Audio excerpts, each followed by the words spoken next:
I haven't posted much about this show, and truthfully, it's because I believe in respecting the dead, and Star Wars was long dead before the Acolyte was even made, courtesy of Kathleen Kennedy, Dave Filoni, and the other activists that are posing as directors. That said, since Disney is still parading around this rotten corpse, let's talk about the Acolyte for the last time.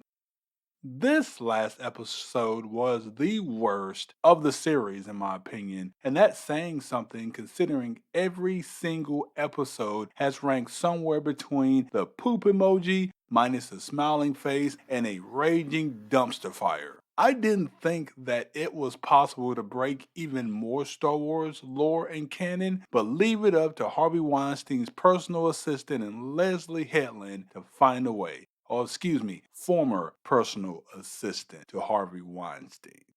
There's so much here, but let's start with the Jedi, whose whole identity was flushed down the toilet.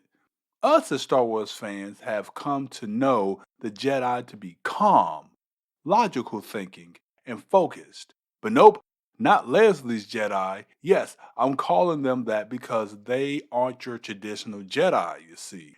Every Leslie Jedi we saw, from Soul to this guy who doesn't even matter, and then Vernestra, aka Leslie's partner, all had none of these traits, and it was shown throughout this series and this episode. Every Star Wars we saw prior to Disney taking over, it wasn't like this.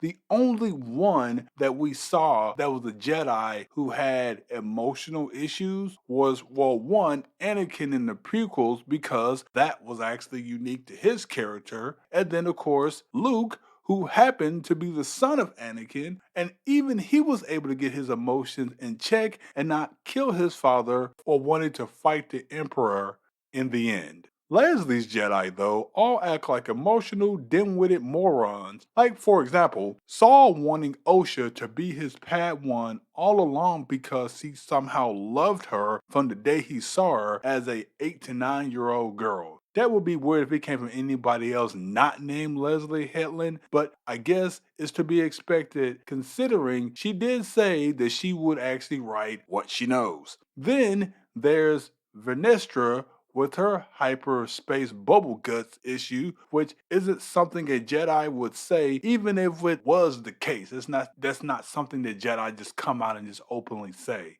Then there's the scene with Osha after killing Saul for killing their mother, where she was able to bleed on the crystal that the lightsaber turned red. And I'm not even gonna lie, I wanted to turn off the TV when this happened because that's so not how that's done. In the Darth Vader series, it took Anakin a while to be able to bleed his kyber crystal red, and I know Anakin went through way more stuff than this lady did, but hey, she was able to bleed that crystal red because finally she was able to kill the man that killed her mother, even though she wanted to leave her mother to be a Jedi. If what I just said made no sense to you, then you're not the crazy one. That's just how the writing was this awful in this show that cost over $22 million an episode to make. Of course, since this show is crap, it's garbage. The only thing that could save it, right, would be cameos.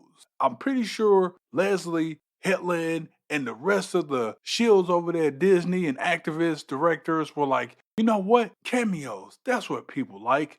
But guess what? Nope, that didn't save it. And believe it or not, it actually made it worse. First, they had Darth Plagueis show up, appearing out of a cave like some super predator. Hillary Clinton, if you're listening, you know what I'm talking about. And then at the end of this episode, they have Leslie's partner walk in to talk to Yoda, it appeared, most likely to tell him about what happened. So now everything we saw in the prequels doesn't matter because Yoda and the Jedi are all bad people at most, liars in the least, and that, ladies and gents, was the point of the show.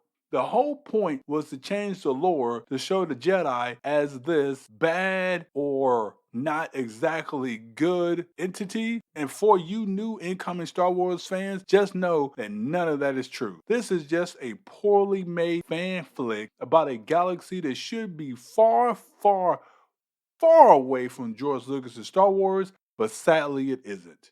The best part about this show is that it's over. And maybe because of that, we will get those Rotten Tomatoes fan scores back. But much like the investors' chances of getting a budget sheet and us seeing where that $180 million this show cost went, the chances are we're never going to see it.